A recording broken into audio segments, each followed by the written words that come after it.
ਤੇ ਮੈਂ ਇਸ ਵਕਤ ਕਲਾਕਾਰਾਂ ਦੀ ਬੱਸ ਦੇ ਵਿੱਚ ਮੌਜੂਦ ਹਾਂ ਜਿਹੜੇ ਟਿੱਕਰੀ ਕਿਸਾਨਾਂ ਦੀ ਸੰਘਰਸ਼ ਚੱਲ ਰਹੀ ਜਿੱਥੇ ਉਗਰਾਹਾਂ ਗਰੁੱਪ ਵੱਲੋਂ ਵੱਡਾ ਇਕੱਠ ਕੀਤਾ ਗਿਆ ਤੇ ਉੱਥੋਂ ਇਹ ਬੱਸ ਚੱਲ ਕੇ ਹੁਣ ਸਿੰਘੂ ਬਾਰਡਰ ਪਹੁੰਚ ਰਹੀ ਹੈ। ਤਾਂ ਸਾਰੇ ਕਲਾਕਾਰ ਪੰਜਾਬ ਦੇ ਵੱਖ-ਵੱਖ ਇੱਥੇ ਵੱਡੇ ਕਲਾਕਾਰ ਪਹੁੰਚੇ ਹੋਏ ਕਿਸਾਨਾਂ ਦੇ ਨਾਲ ਪਹਿਲੇ ਦਿਨ ਨੇ। ਸਾਡੇ ਨਾਲ ਬਾਈ ਬੀਨੂ ਢਿੱਲੋਂ ਜੀ ਨੇ।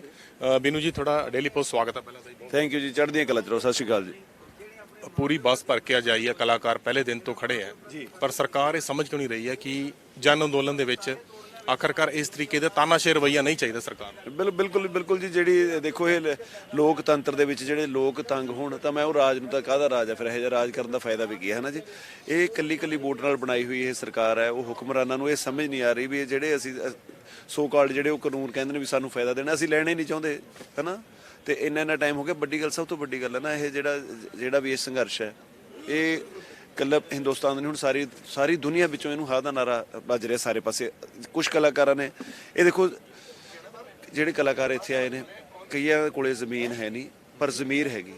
ਜ਼ਮੀਰ ਸਾਰਿਆਂ ਕੋਲੇ ਜ਼ਮੀਰ ਜ਼ਿੰਦਾ ਹੈ। ਇਸ ਕਰਕੇ ਸਾਰੇ ਸਾਡੇ ਜਿੰਨੇ ਭੈਣ ਭਰਾ ਬਜ਼ੁਰਗ ਮਾਤਾਵਾਂ ਇਸ ਸੰਘਰਸ਼ ਦੇ ਵਿੱਚ ਇਕੱਤਰ ਹੋ ਕੇ ਬਾਰਡਰਾਂ ਤੇ 2.5 ਮਹੀਨੇ ਤੋਂ ਇਹ ਠੰਡ ਦੇ ਵਿੱਚ ਬੈਠੇ ਨੇ। ਉਹਨਾਂ ਨਾਲ ਮੋਢਾ ਲਾ ਕੇ ਅਸੀਂ ਖੜਨ ਲਈ ਆਏ ਹਾਂ, ਉਹਨਾਂ ਦੱਸਣ ਲਈ। ਔਰ ਕਈਆਂ ਨੇ ਟਵੀਟ ਕੀਤਾ, ਜਿਵੇਂ ਬਾਲੀਵੁੱਡ ਦੇ ਵਿੱਚੋਂ ਟਵੀਟ ਕੀਤਾ, ਉਹਨਾਂ ਨੂੰ ਦੱਸਣ ਲਈ ਵੀ ਜਿਹੜੇ ਕਲਾਕਾਰ ਹੁੰਦਾ ਉਹ ਆਪਦੇ ਘਰੋਂ ਪੈਦਾ ਨਹੀਂ ਹੁੰਦਾ, ਉਹਨੂੰ ਲੋਕ ਬਣਾਉਂਦੇ ਨੇ। ਇਸ ਕਰਕੇ ਉਹਨਾਂ ਨੂੰ ਲੋਕਾਂ ਦਾ ਸਾਥ ਦੇਣਾ ਚਾਹੀਦਾ, ਨਾ ਕਿ ਉਹ ਤੁਸੀਂ ਜਿਵੇਂ ਕਈਆਂ ਨੇ ਟਵੀਟ ਕੀਤਾ ਤਾਂ ਨਸੀਰੁਦੀਨ ਸ਼ਾਹ ਸਾਹਿਬ ਨੇ ਬੜਾ ਵਧੀਆ ਕਿਹਾ, ਕਹਿੰਦਾ ਪਤੰਦਰੋਂ ਕਹਿੰਦਾ 7 ਪੁਸ਼ਤਾਂ ਦਾ ਤੁਸੀਂ ਬਣਾਈ ਬੈਠੇ ਹੋ, ਇੰਨਾ ਪੈਸਾ ਬਣਾ ਲਿਆ।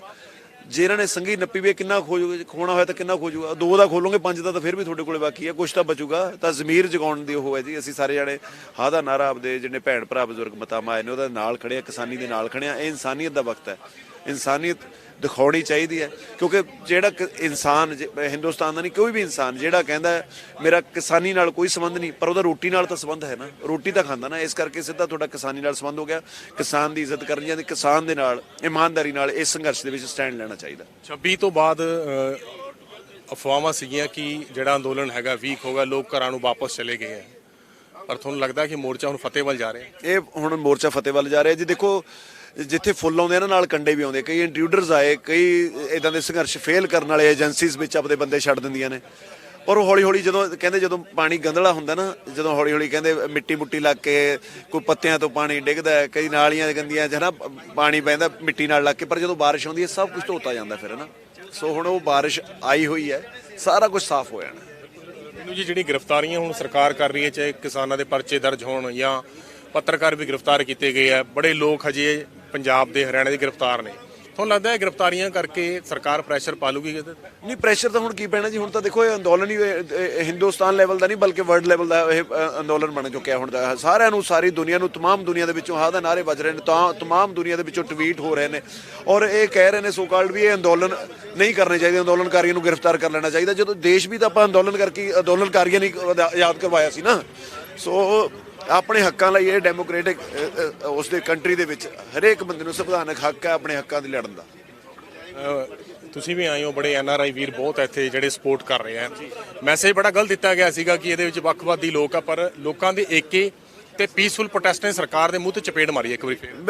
ਬਿਲਕੁਲ ਚਾਹੀ ਮੈਂ ਕਹਿਣਾ ਜੀ, ਇਹ ਜਾਤ ਪਾਤ ਧਰਮ ਤੋਂ ਉੱਤੇ ਉੱਠ ਕੇ ਕੋਈ ਹਿੰਦੂ ਸਿੱਖ ਈਸਾਈ ਨਹੀਂ, ਕੋਈ ਬੰਦਾ ਇੱਕ ਕਿਤੇ ਦਾ ਨਹੀਂ, ਸਾਰੇ ਹਿੰਦੁਸਤਾਨ ਦੇ ਵਿੱਚੋਂ ਕੋਈ ਵੀ ਸਟੇਟ ਹੋਵੇ ਸਾਰੇ ਜਾਣੇ ਇਸ ਪ੍ਰੋਟੈਸਟ ਦੇ ਵਿੱਚ ਇਸ ਕਾਲੇ ਕਾਨੂੰਨਾਂ ਦੇ ਅਗੇਂਸਟ ਇਕਜੁੱਟ ਹੋ ਕੇ ਇਕੱਠੇ ਹੋਏ ਨੇ ਔਰ ਜਿੱਤ ਹਾਸਲ ਕਰਨ ਲਈ ਸਿਰਫ ਬੇਨਤੀ ਕਰ ਰਹੇ ਨੇ, ਸ਼ਾਂਤਮਈ ਪ੍ਰੋਟੈਸਟ ਕਰ ਰਹੇ ਨੇ। ਕੋਈ ਇਹਨਾਂ ਨੇ ਇੰਟਰੂਡਰਸ ਵਾੜਨ ਦੀ ਕੋਸ਼ਿਸ਼ ਕੀਤੀ ਸੀ, ਉਹ ਆਪਣੇ ਆਪ ਕਲੀਨ ਹੋ ਗਏ।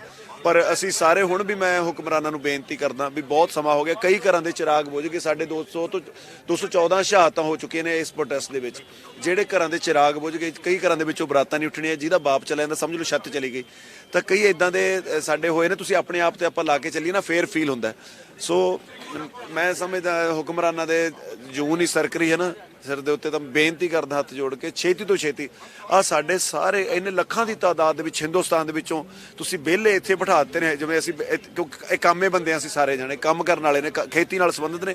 ਕਈ ਤਾਂ ਇਦਾਂ ਦੇ ਬੰਦੇ ਨੇ ਜ਼ਿਮੀਂਦਾਰ ਜਿਨ੍ਹਾਂ ਨੇ ਸਵੇਰ ਤੋਂ ਲੈ ਕੇ ਸ਼ਾਮ ਤੱਕ ਕਮਾ ਕੇ ਆਪਣੇ ਬੱਚਿਆਂ ਨੂੰ ਪਾਲਣਾ, ਤਾਂ ਉਹ ਵੀ ਇਸ ਸੰਘਰਸ਼ ਦੇ ਵਿੱਚ ਸ਼ਾਮਲ ਹੈ ਨਾ। ਕਿਸੇ ਦੀ ਨਾ ਪਰਵਾਹ ਕਰਦਾ। ਤਾਂ ਮੈਂ ਬੇਨਤੀ ਕਰਦਾ ਇਹ ਸਾਰੇ ਜਾਣੇ ਤੁਸੀਂ ਸਾਡੇ ਜਿਹੜੇ ਇਸ ਕਾਨੂੰਨਾਂ ਦੇ ਅਗੇਂਸਟ ਅਸੀਂ ਇੱਥੇ ਸਾਰੇ ਜਾਣੇ ਬੈਠੇ ਹਾਂ, ਛੇਤੀ ਤੋਂ ਛੇਤੀ ਕਾਲੇ ਜਿਹੜੇ 3 ਕਾਨੂੰਨ ਨੇ ਇਹਨਾਂ ਨੂੰ ਵਾਪਸ ਲਿਆ ਜਾਵੇ। ਸੋ ਇਹ ਸਨ ਬੀਨੂ ਢਿੱਲੋਂ ਜਿਨ੍ਹਾਂ ਨੇ ਸਰਕਾਰ ਨੂੰ ਹੱਥ ਜੋੜ ਕੇ ਬੇਨਤੀ ਕੀਤੀ ਹੈ ਕਿ ਕਿਸਾਨ ਸ਼ਹਾਦਤਾਂ ਕਿਸਾਨਾਂ ਦੀ ਹੋ ਰਹੀਆਂ ਤਾਂ ਸਰਕਾਰ ਨੂੰ ਚਾਹੀਦਾ ਕਿ ਆਪਣਾ ਬੜਾਪਣ ਦਿਖਾਵੇ ਤੇ ਲੋਕਾਂ ਦੇ ਜਨ ਅੰਦੋਲਨ ਨੂੰ ਦੇਖਦੇ ਹੋਏ ਲੋਕਾਂ ਦੀ ਜਿਹੜੀ ਕਿਸਾਨਾਂ ਦੀ ਮੰਗ ਆਮ ਲੋਕਾਂ ਦੀ ਮੰਗ ਬਣ ਚੁੱਕੀ ਹੈ ਤਾਂ ਇਹ ਜਿਹੜੇ ਖੇਤੀ ਕਾਨੂੰਨ ਜਲਦੀ ਰੱਦ ਕਰੇ। ਕੈਮਰਾਮੈਨ ਸ਼ਪਿੰਦਰ ਦੇ ਨਾਲ ਅਮਿਤ ਸ਼ਰਮਾ, ਵੀ ਸਿੰਘੂ ਬਾਰਡਰ, ਦਿੱਲੀ।